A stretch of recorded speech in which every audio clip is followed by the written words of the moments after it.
Que el Señor te bendiga ricamente. Le saluda su amigo y hermano Esgin Calderón Valverde desde el Ministerio Casa de Oración en Pérez Celedón, San José, Costa Rica. Bienvenido a este análisis gramatical hoy con Mateo 9:19. Antes de iniciar el análisis gramatical, déjeme invitarlo para que se suscriba a mi canal de YouTube. Quiero presentarle el diccionario excavadigital.com que hemos preparado para hacer las traducciones respectivas.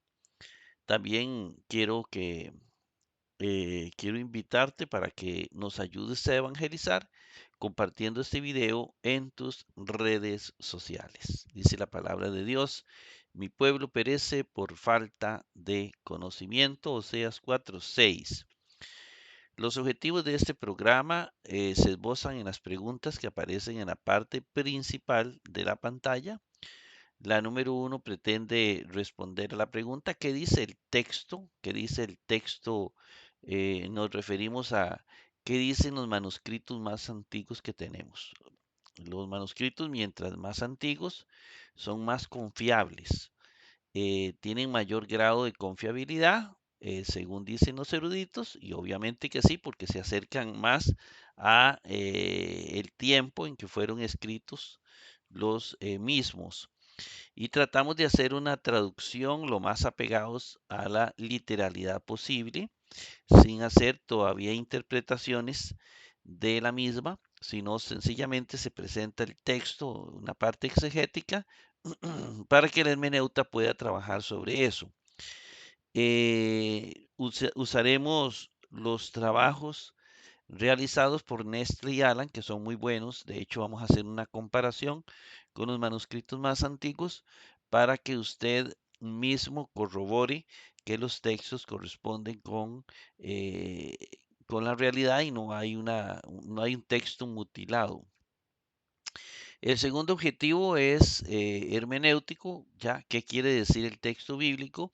De una manera muy somera, porque ese no es el fondo, ese no es el objetivo principal, pero sí vamos a tratar de acercarnos a el sentido del texto a través de la parte hermenéutica. Usaremos los métodos respectivos, ¿verdad? Hermenéutica, el método teológico, histórico, gramatical, donde haremos un énfasis muy más cercano a la gramática, en el cual tratamos de analizar palabra por palabra, es decir, un estudio morfológico, entonces tenemos de el texto bíblico. También daremos un recorrido breve en la parte histórica, un recorrido de lo que opinan los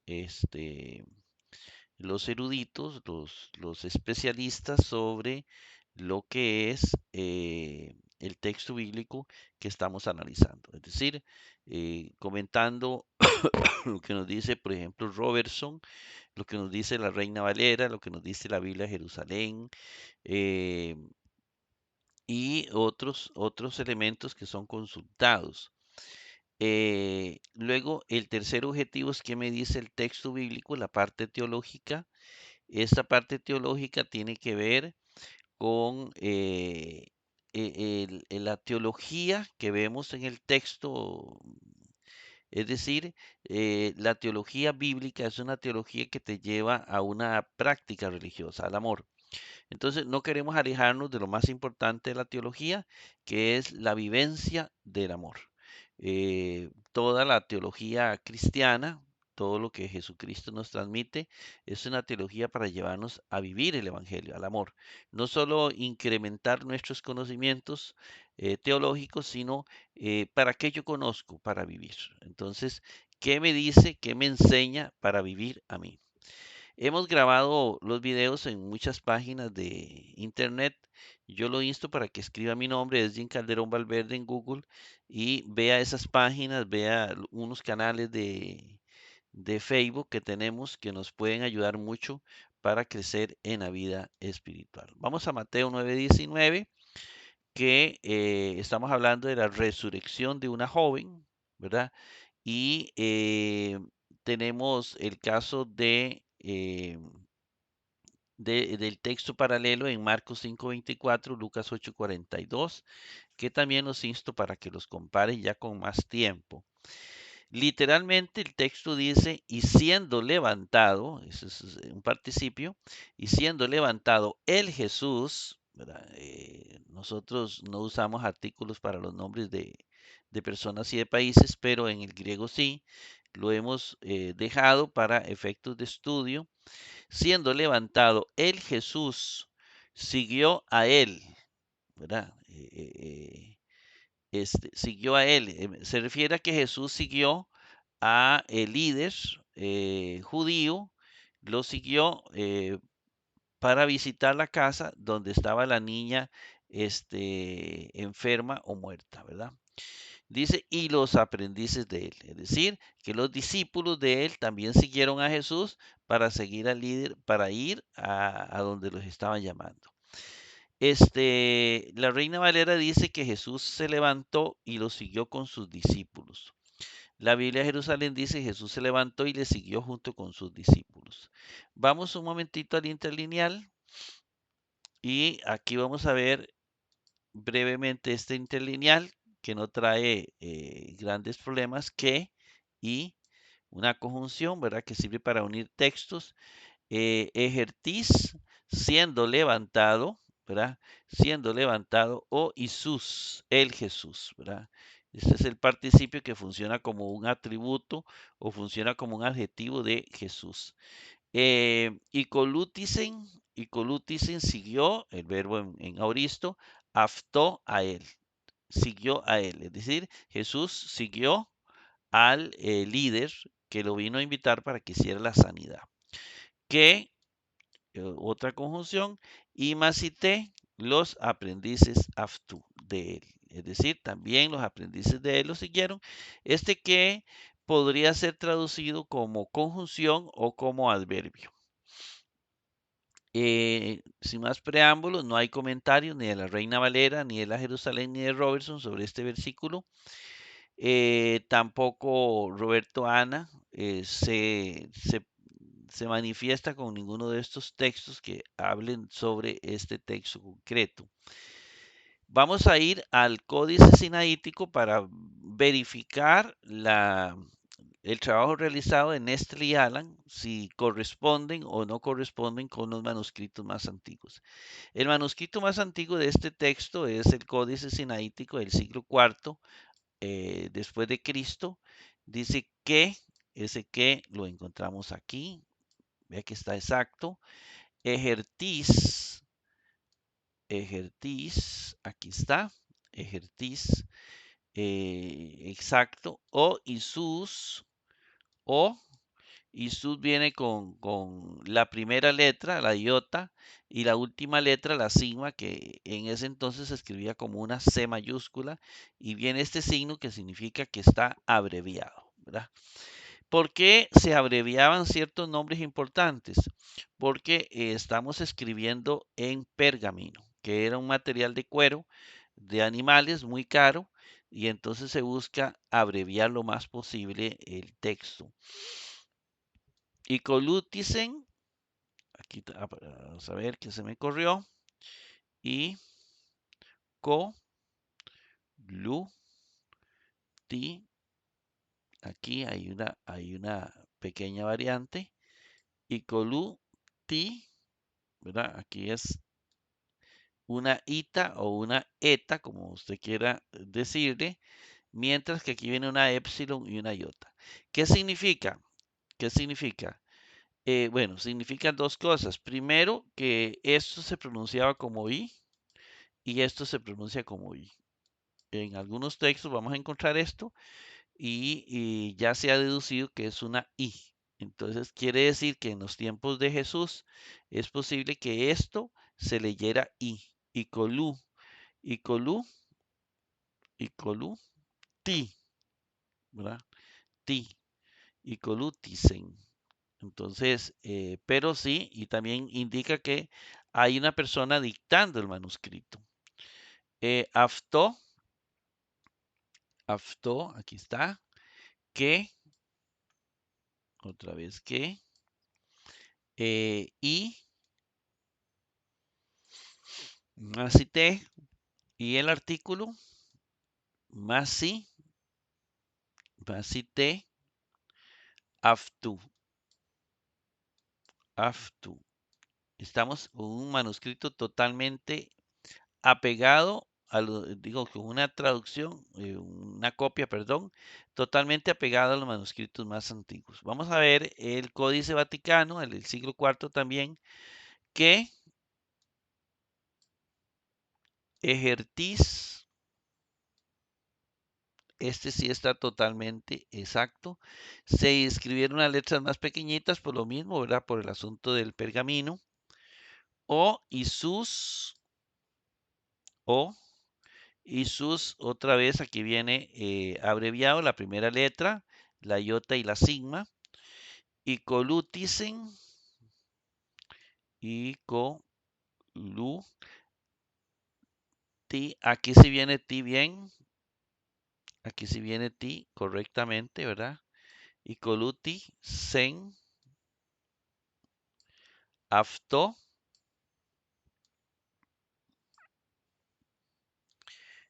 aquí tiene afto, que,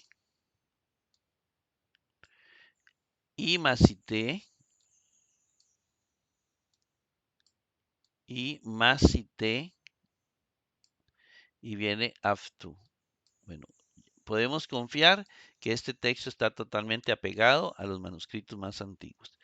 Lo primero que vamos a encontrar es, vamos a la traducción y el estudio morfológico, es la palabra que o caí, que obviamente lo primero que nosotros hacemos es buscarla en un diccionario. Ese es el primer paso cuando uno hace una traducción, usar el diccionario. Que, ponemos que, caí, ¿verdad? En el griego. Y aquí lo ponemos en el diccionario digital y aquí me aparece esta primera opción. Le doy un enter. Me aparece esta información que con acento agudo y acento grave puede aparecer cualquiera de las dos, dependiendo de la palabra que continúa. Puede ser una conjunción, es decir, que se traduce como y. Puede ser un adverbio que traducimos como también. Entonces puede ser y o también. Aquí viene la gramática, conjunción o adverbio. Como conjunción coordinada copulativa en Mateo 1.2 la tenemos por primera vez. También está como coordinante inferencial, todavía no tenemos el texto bíblico. Está como adverbio, por ejemplo en Mateo 5.39, y tenemos una concordancia amplia si queremos hacer un estudio de esta conjunción o de este adverbio, ¿verdad? Eh, Hay una regla científica para decir que esto es un adverbio o que esto es una conjunción. No. En realidad lo determina el texto. Usted va leyendo y aplica primero la conjunción y si no es conjunción es adverbio. Esa es la regla. Estamos hablando de idiomas que no eran tan, digamos, no tienen toda la evolución que tiene nuestro lenguaje actual. Ahora, esto mismo lo tomamos, le damos un pantallazo y lo llevamos acá. Entonces aquí tenemos, por ejemplo, que entonces tenemos, este es el término, que es una conjunción, en este caso yo voy a poner que es una conjunción coordinada copulativa. ¿Ve?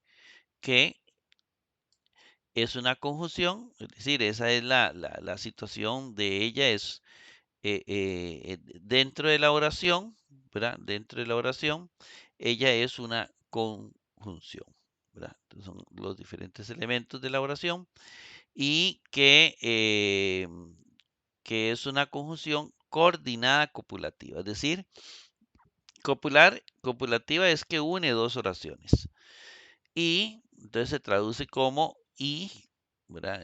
Viene de que se traduce como y, la conjunción se traduce como y, entonces es este. Y ahí así está. Luego la segunda palabra, que bueno, vamos a buscarla porque hoy es poquita la información que tenemos. ejertéis.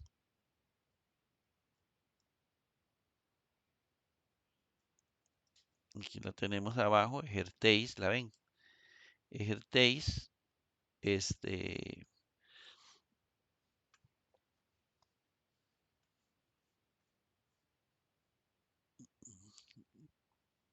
ejertéis, que es esta palabra. Entonces, ¿qué tenemos de ejertéis? Bueno, tenemos de ejertéis, que es un verbo, un participio, lo ve aquí. Tenemos que es un auristo pasivo, masculino singular nominativo, etcétera. Vamos a tomarle un pantallazo.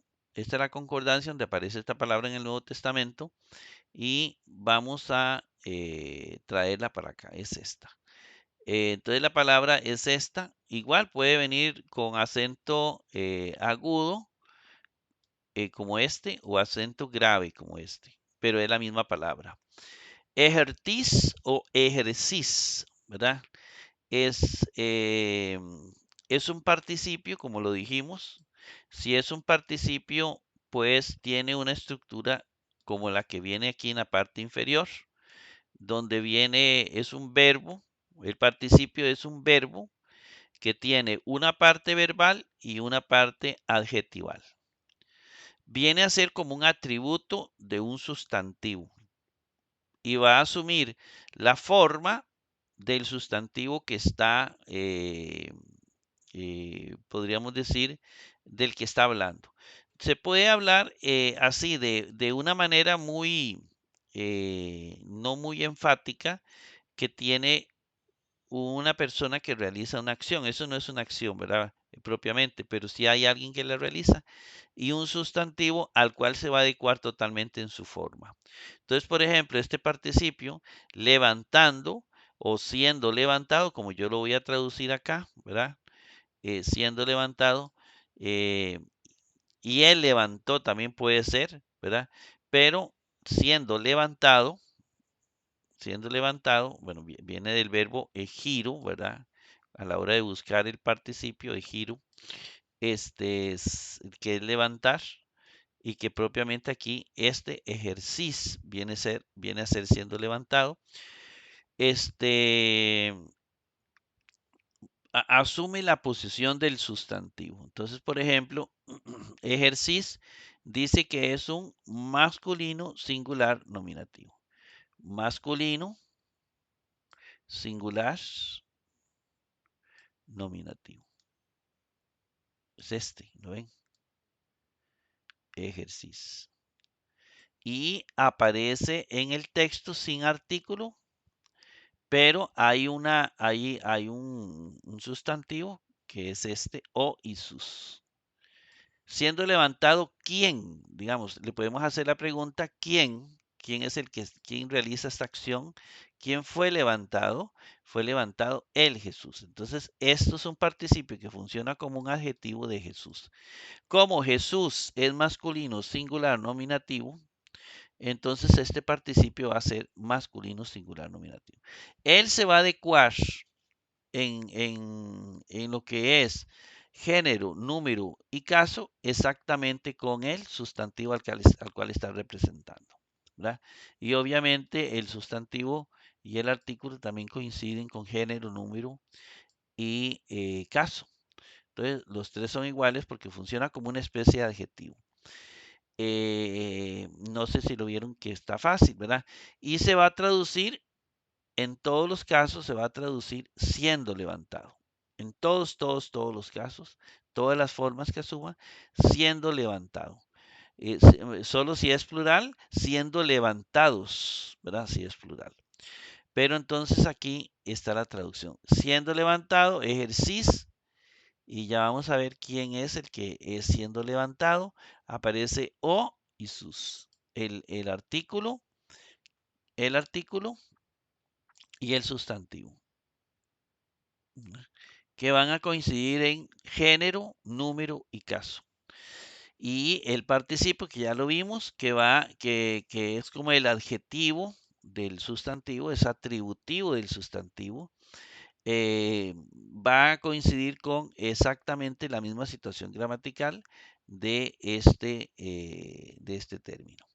Entonces, nos buscamos en el diccionario Jesús. Vamos al diccionario, de ahí partimos. Recuerden todo lo que hacemos parte del diccionario. No, ya no voy a ir a buscar palabra por palabra, pero aquí tenemos Jesús, ¿verdad? Ya yo fui al diccionario y traje la palabra y le hice un pantallazo. Jesús es un sustantivo, ¿verdad? Entonces, es un sustantivo, es importante determinar dentro de la oración, ¿verdad? ¿Qué elemento gramatical es? ¿Es sustantivo? Si es variable, si es invariable, como por ejemplo, que es, eh, eh, es invariable porque no varía, pero ejercicio, Jesús sí son variables, ¿verdad? Entonces tenemos esa parte importante. Luego tenemos, el diccionario me va a decir que es un masculino singular nominativo. Masculino singular nominativo. Obviamente el artículo también va a ser igual, como lo vamos a ver en este momento. Masculino singular nominativo y viene de Isus. Isus, yo cuando lo busco en la lista mía de participios, busco Isus. El paradigma, yo los tengo en el diccionario, los ordeno por el paradigma, ¿verdad? De hecho, en los diccionarios lo que viene es el paradigma de la palabra. El paradigma es lo que viene en los diccionarios. Y aquí viene Isus. Estas son las formas que aparecen en el Nuevo Testamento. Es masculino. ¿Por qué es masculino? Porque así lo hicieron los griegos, así lo dejaron. Pero también los nombres de hombres son masculinos, los nombres de mujeres son femeninos.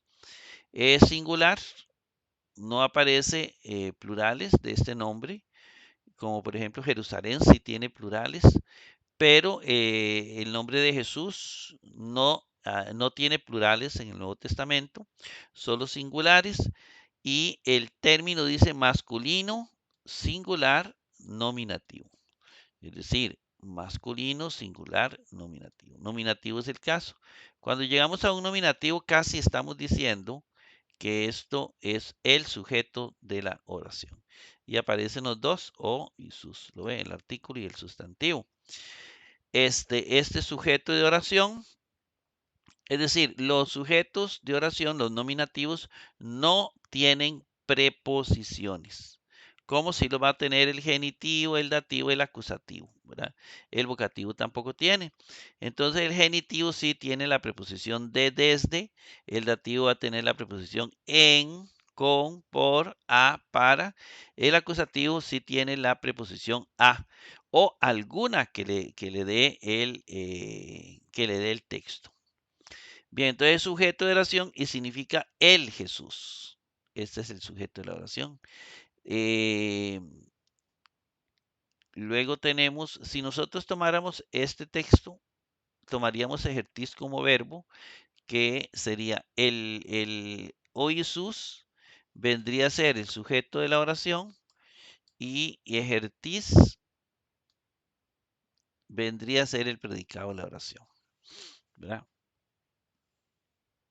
Vendría a ser el predicado, el verbo. Bien, luego tenemos, bueno, aquí en el cuadro siempre es bueno ir anotando cuál es el paradigma. Es decir, este paradigma es muy importante porque usted cuando busca en el diccionario, usted va a encontrar por el paradigma. Pasamos la diapositiva y entonces encontramos icoluticen. Este es el término que sigue. ¿Qué hacemos de primero? ¿Qué es lo primero que hacemos? Buscarlo en un diccionario. Correcto, eso es lo primero, que es buscarlo en un diccionario. Los diccionarios gráficos no tienen los términos. Los diccionarios gráficos solo tienen digamos así, el paradigma. Solo tienen el paradigma. Los digitales como este sí tienen todas las palabras del Nuevo Testamento. Entonces como más facilito, era más sencillo. Strong sí tiene todas las palabras, Strong tiene todas y tiene numeradas, entonces, porque Strong hizo algo de todas, por eso Strong es tan importante, porque tiene absolutamente todas las palabras que usted puede utilizarlo. Bien, el término icoluticin es un verbo, y está en auristo, indicativo activo, tercera singular. Entonces, es categoría gramatical, verbo, ¿verdad? Eso es muy importante que usted conozca las categorías gramaticales, que son 9. Categoría gramatical, la categoría gramatical, que es verbo. Luego viene el término que viene en el Nuevo Testamento, icoluticin, que está aquí en el texto, que es el que estamos trabajando. La situación gramatical, aoristo, indicativo activo, tercera singular, como dice aquí el diccionario. Como viene en el diccionario, el paradigma, aculuteo. Este es el que usted va a encontrar. Si usted tiene un diccionario escrito, va a encontrar esto. Excepto, como ya le dije, strong, que sí lo tiene. Luego tenemos vamos a ver qué más tenemos. Entonces buscamos el paradigma aculuteo, que es este que tenemos en la parte inferior, y lo vamos a buscar en el aoristo, tiempo aoristo. Aquí está el tiempo aoristo. Modo indicativo, que es esto verde. Yo lo voy a hacer siempre con verde, claro, ese es el indicativo. Y la voz activa, que va a ser la franja amarilla, franja de diferente color que vamos a tener para diferenciar las voces. Y en la tercera singular, primera, segunda, tercera. Aquí está esta. Entonces vamos a conjugarlo. El auristo se conjuga como una acción dada. Estamos con seguir. Yo seguí, tú seguiste, él siguió. Entonces siguió, así se traduce. Siguió, pasamos la diapositiva y viene aftó, lo buscamos en el diccionario, ¿verdad? Es lo primero, lo escribimos en el cuadro, aftó, y este término generalmente en el diccionario lo encontramos escrito, ¿verdad? Aftos es el paradigma, aftos, y es relevante, ¿verdad? Que este término es un pronombre personal, pronombre, esa es la categoría gramatical, pronombre personal, que puede ser masculino, singular dativo, o puede ser neutro, singular dativo. Los pronombres tienen una estructura muy similar a los adjetivos, ¿verdad? De masculino, femenino y neutro, igual que los participios, masculino, femenino y neutro. Entonces, aquí tenemos que es el, ella, ello. Hay que ver siempre el antecedente ya para determinar qué es. Aftó. Entonces, aquí tengo el paradigma de aftos y dice que puede ser masculino, singular, dativo. Es lo primero que me está diciendo. Masculino, singular, dativo, en este caso. Pero también puede ser neutro, singular, dativo. Cualquiera de estos dos puede ser. Entonces la pregunta ¿es masculino o es neutro? Vamos a ver, depende a quién se refiera. Dice, siguió a él. ¿Quién es él? El antecedente. ¿Quién es aftó? ¿Quién es él? Siguió a él. Se refiere al líder, que es un sustantivo masculino. Por lo tanto, este es masculino, ¿verdad? Si ese líder fuera un sustantivo neutro, tiene que ir el dativo neutro. Siguió a él, aquí está, a él, o si alguien quiere traducirlo, siguió para él, es lo mismo, ¿verdad? Seguir para él o seguir a él es lo mismo. Luego tenemos que, otra vez, la conjunción que, ¿verdad? Que ya lo hemos buscado, es una conjunción, que sirve para unir, viene del paradigma que, es decir, el mismo, porque es invariable, no varía, entonces es invariable, no tiene la variabilidad que tienen las otras categorías gramaticales como los verbos, los sustantivos, los adjetivos, los participios, etcétera. Es una conjunción, si es conjunción se traduce y, si es un adverbio también. Usted va a escoger cualquiera de las dos. Y siendo levantado Jesús siguió a él. Y los aprendices de él. O también los aprendices de él. Yo sostengo que cualquiera de los dos calza por acá.